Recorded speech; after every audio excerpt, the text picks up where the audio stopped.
대구 상락선원 선원장 해문스님의 시사 칼럼 이어집니다. 여러분 안녕하십니까? 봉덕동 상락선원장 비구 해문입니다. 오랜 전통을 가진 불교 문화유산은 정신적, 물질적으로 그 귀중함을 인정받고 있습니다. 정신적 문화유산은 출가한 스님들에 의해서 여전히 잘 계승되고 있고, 물질적 문화유산도 후손에게 잘 전승해 주어야 하는데 늘 위험에 노출되어 있음은 부인할 수 없는 현실입니다.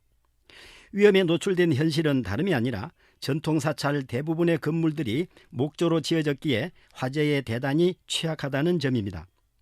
실제로 2005년 발생했던 강원도 산불로 인하여 낙산사는 80% 이상이 소실되었고, 2008년 방화로 발생한 국보 숭례문의 완전 소실도 우리는 지켜보았습니다. 국보 숭례문의 화재 사례를 다시 조명해 보노라면 당시 그저 몇 가닥의 하얀 연기가 피어오르고 있었고, 대한민국의 수도 서울에 소방시설이 총동원되었다고도 볼 수 있었는데 불길을 잡지 못하고 완전히 소실 붕괴되고 말았습니다. 사찰의 목조 건축물의 특성은 건물 전체가 완전히 건조된 상태의 가연성이 매우 강한 목재로 되어 있어서 불이 잘 붙고, 대들보 위의 석가래에는 판자로 덮고 진흙을 발라 무거운 기와를 올려놓아 습기가, 즉 물이 침투하지 못한 구조이니 건조된 목재는 화재에 있어서 화약고나 다름없는 상태라고 여기시면 될 것입니다.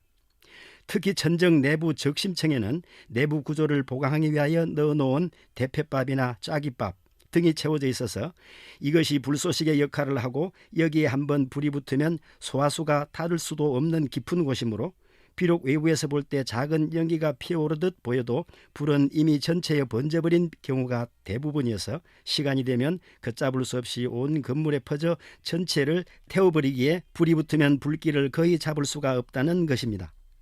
지난날 내장사 법당이나 거제 계룡사 법당이 완전 소실된 사례처럼 일부러 법당 내부에서 의도적으로 화재를 발생시키면 치명적 피해를 당할 수밖에 없는 구조를 가지고 있습니다.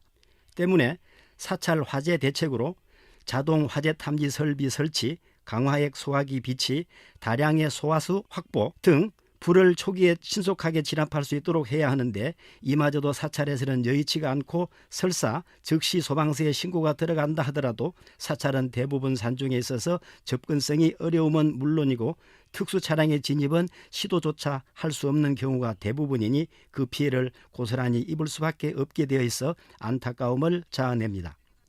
이런 위험에 노출되어 있음에도 불구하고 사찰의 특성상 법당에는 항상 촛불을 켜야 하고 얼기설기 전선줄을 설치하여 등을 밝히고 있으니 늘 화재를 염려하지 않을 수 없습니다. 실제로 사찰 화재 사례를 분석 연구한 어느 자료를 보니 정기적 요인과 법당에서 불을 다루는 부조리로 인한 화재 발생이 대부분을 차지하고 있었고, 방화나 방화 의심과 원인 미상의 합계가 그 뒤를 잇고 있었습니다. 아무튼 목조 건축물의 화재 발생은 불교적 문화유산이나 기타 민족의 문화유산의 소실을 가져오고 다시 원상복귀를 시킨다고 하더라도 그 가치는 영원히 회복될 수 없게 됩니다.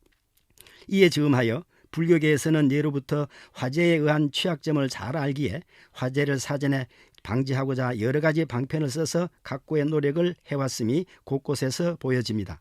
특히나 부처님의 가르침이 새겨져 있고 세계문화유산에 등재된 8만 대장경판을 소장한 해인사는 화재에 더욱 민감할 수밖에 없고, 기록에 의하면 1695년부터 무려 7차례의 크고 작은 화재를 겪었다고 합니다.